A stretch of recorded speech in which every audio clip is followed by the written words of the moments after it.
ন্যূনতম সংস্কার শেষে দ্রুত জাতীয় নির্বাচন দেওয়া হবে বলে আশাবাদ ব্যক্ত করেছেন বিএনপি মহাসচিব মির্জা ফখরুল ইসলাম আলমগীর। তিনি বলেন, আমরা খুব পরিষ্কারভাবে বলেছি জাতীয় নির্বাচন আগে, তারপর স্থানীয় সরকার নির্বাচন। শনিবার 15 ফেব্রুয়ারি বিকেল 3টার দিকে 26টি রাজনৈতিক দল ও জোটের প্রতিনিধিদের নিয়ে জাতীয় ঐকমত্য কমিশনে এই বৈঠক হয়।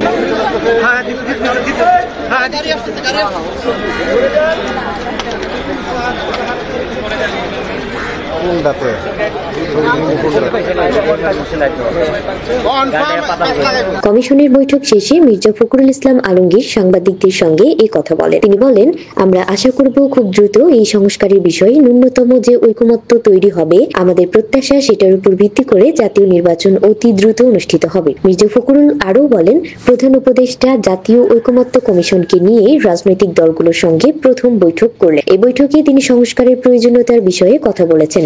প্রধান উপদেষ্টা জাতীয় ঐক্যমত্য কমিশনকে নিয়ে রাজনৈতিক দলগুলোর সঙ্গে প্রথম সভায় মিলিত হয়েছিলেন এবং এই সভায় তিনি সংস্কার যে প্রয়োজনীয়তা এবং সংস্কার যে করা প্রয়োজন সে বিষয়ে তিনি কথা বলেছেন এবং রাজনৈতিক দলগুলোর কাছে তিনি আহ্বান জানিয়েছেন যে এই সংস্কারের যে রিপোর্টগুলো প্রত্যেকটি কমিশনগুলো যেগুলো প্রদান করেছে সেগুলোর উপরে আলাপ আলোচনা হবে, দলগুলো সেগুলো নিয়ে কথা বলবে কমিশনগুলোর সঙ্গে এবং একটা ঐক্যমতে পৌঁছানোর চেষ্টা করা হবে, সেটাই আপনার মূল কথা। এবং সেজন্য আজকে প্রাথমিক আলোচনা, সেখানে বিভিন্ন রাজনৈতিক দল বিভিন্নভাবে কথা বলেছেন। আমরা আশা করব যে খুব দ্রুত এই সংস্কারের যে ন্যূনতম ঐক্যমত তৈরি হবে সেটার উপর ভিত্তি করে অতি দ্রুত জাতীয় নির্বাচন অনুষ্ঠিত হবে, এটাই আমাদের প্রত্যাশা। দলগুলোর কাছে আহ্বান জানিয়েছেন, সংস্কারের যে প্রতিবেদনগুলো বিভিন্ন কমিশন জমা দিয়েছে সেগুলোর উপর আলাপ আলোচনা হবে। দলগুলো এই নিয়ে কমিশনগুলোর সঙ্গে কথা বলবে, একটা ঐকমত্য পৌঁছানোর চেষ্টা করা হবে, সেটাই মূল কথা।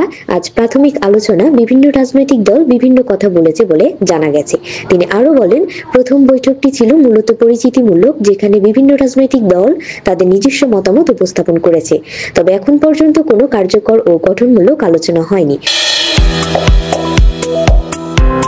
ডেস্ক নিউজ, দিগন্ত টিভি, ঢাকা।